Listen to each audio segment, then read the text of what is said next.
Good afternoon. Lovely scene. Let me start off with this.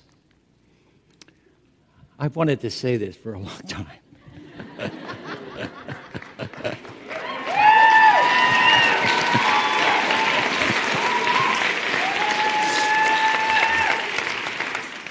So I'm going to say it.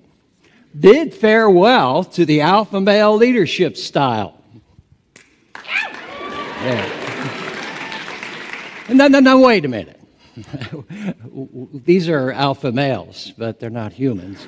And they all act in pretty much the same way. Now, when I'm talking about an alpha male human leader, some of them kind of act like this. You know, they sit at the head of a long rectangular table with a big fat tie and a belly that overlaps their belt.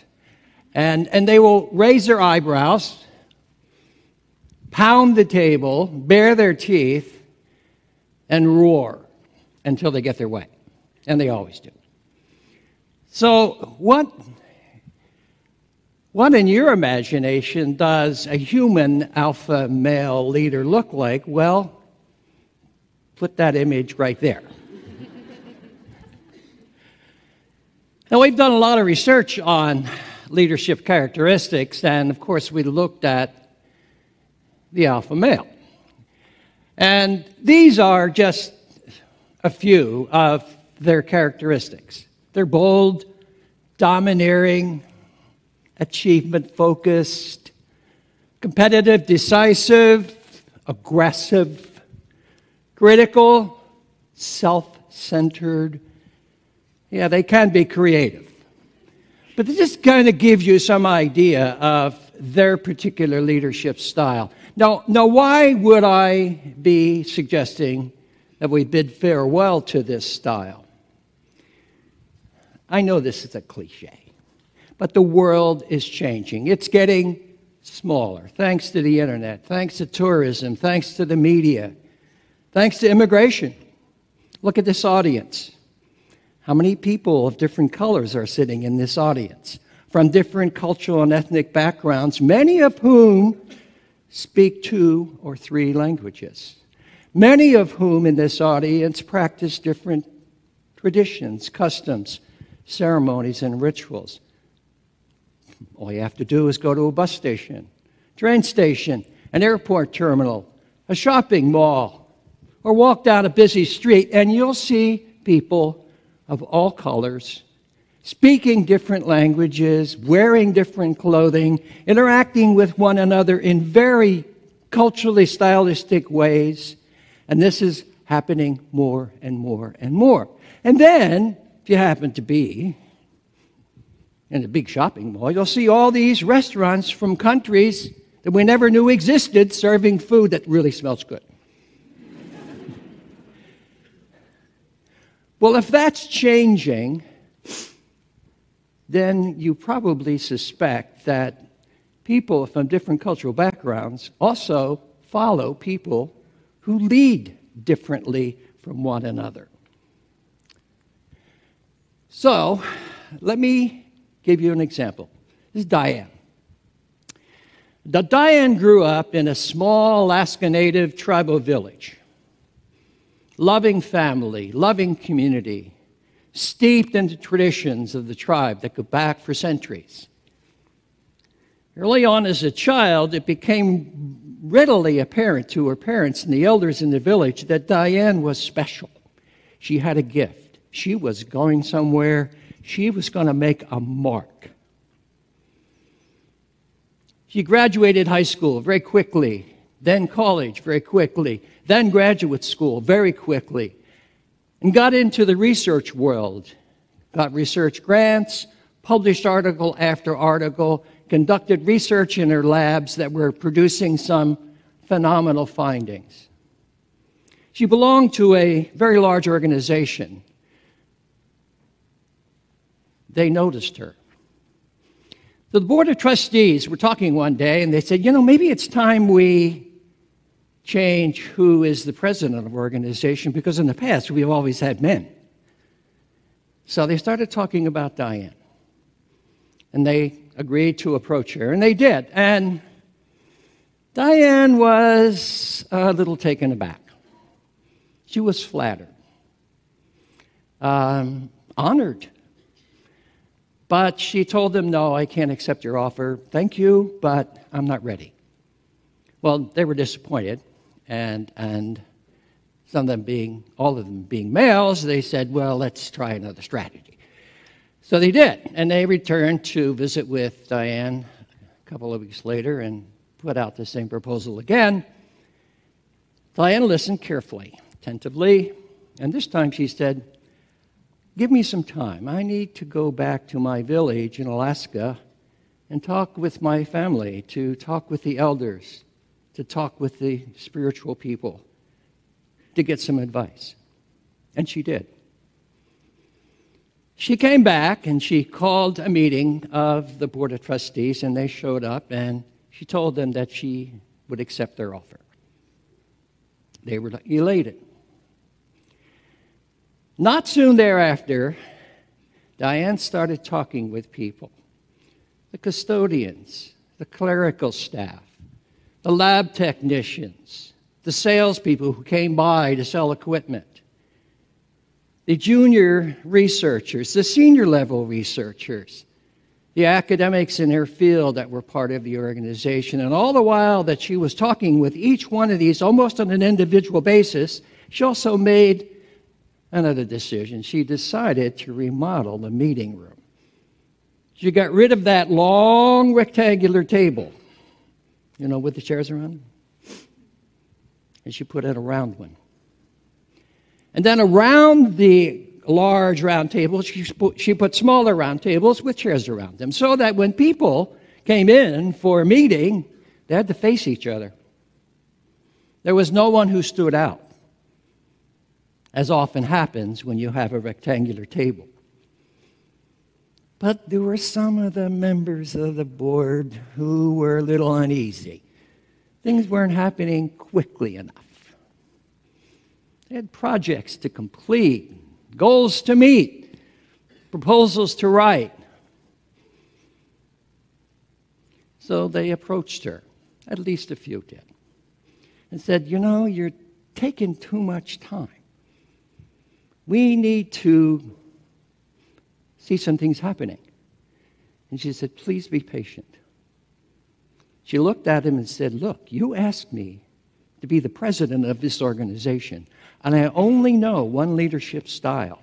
And that's a leadership style that I was introduced to as a child in my small village in Alaska.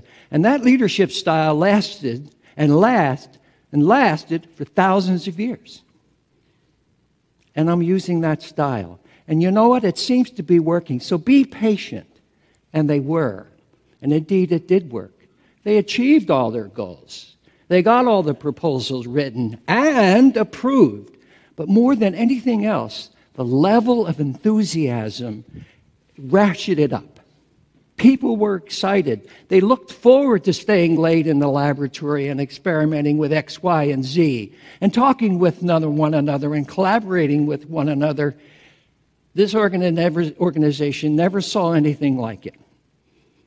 That's what one culturally unique leadership style can do when given the opportunity. Let me take a few moments to introduce you to three of a lot of different culturally unique, culturally specific leadership styles. This is the Taoist model. Obviously, it's Asian or Chinese in origin. And essentially, and it's roughly translated to mean non-action or actionlessness. The leader actually encourages everyone to participate. Everyone. That leader also is very altruistic, modest, adaptable, flexible, clear, transparent, soft but strong, kind of like bamboo, strong but flexible, multiple uses. Another metaphor might be a Taoist leader is like water. You pour it into any kind of vessel, and it takes the shape and the form of that vessel. That's the Taoist leader.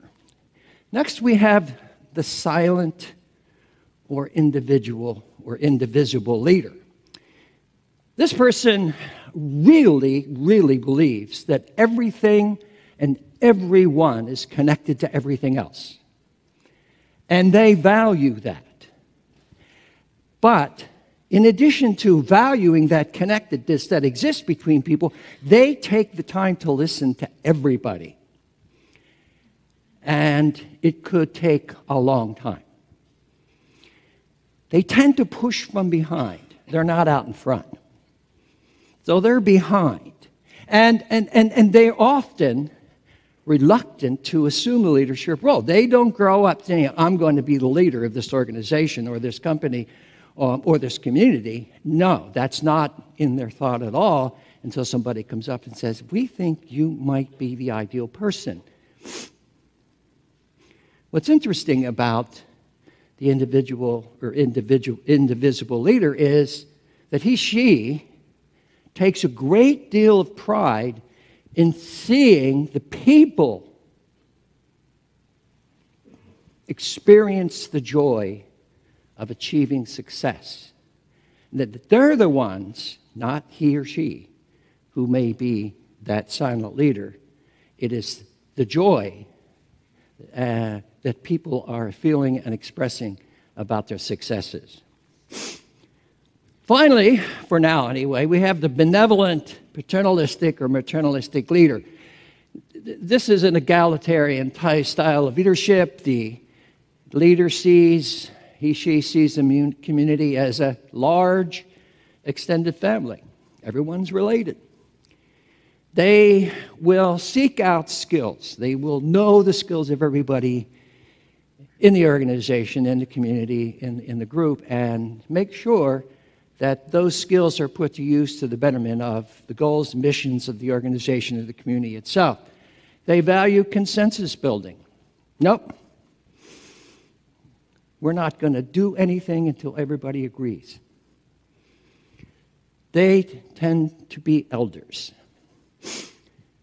So there are three distinct but somewhat overlapping, culturally unique leadership styles, all of which, by the way, go back for thousands of years. They all work. My colleague, Jean Lao Chin, and I have been working in this area of leadership for a number of years.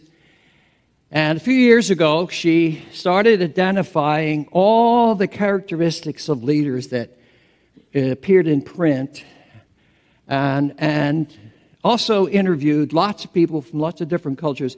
How would you describe leaders in your culture? So she compiled a long list. And then she gave me the list, and so I sat down with a group of students, and we started to add to the list. But we decided the list was too long. So what we did was we started to sort these characteristics into different piles, and we also used a statistical algorithm or a program to help us identify similar content. We came up with these 6. So leaders can be constructive, leaders can be imaginative, leaders can be principled, leaders can be synergistic, leaders can be virtuous. Then what we did was, or I should say what Jean did, was she asked 100 ethnic minority male and female leaders in this country to take a look at these lists. And they said, and she asked them, she said, look, which of these do you find to be most important? Which of these lists of 63 characteristics best describe your style? Majority said adaptability, integrity, authentic, honest, communicator. Then she said, which are the least important? And what they rejected was that guy that you put in the photo on the second slide. Aggressive, conflict inducer, dominant, self-centered, status conscious. They rejected those. So then one of my students and I last fall here at Western took those 63 characteristics and we administered them to a little over 100 undergraduate students, most of whom were or are of your American background, did the same thing. Those were the leadership characteristics that these young people said were most important to them, and those were the ones that were least important to them. So you can see why I can say with confidence, adios to the alpha male human leader. Now, this brings up three questions. Who are you willing to follow?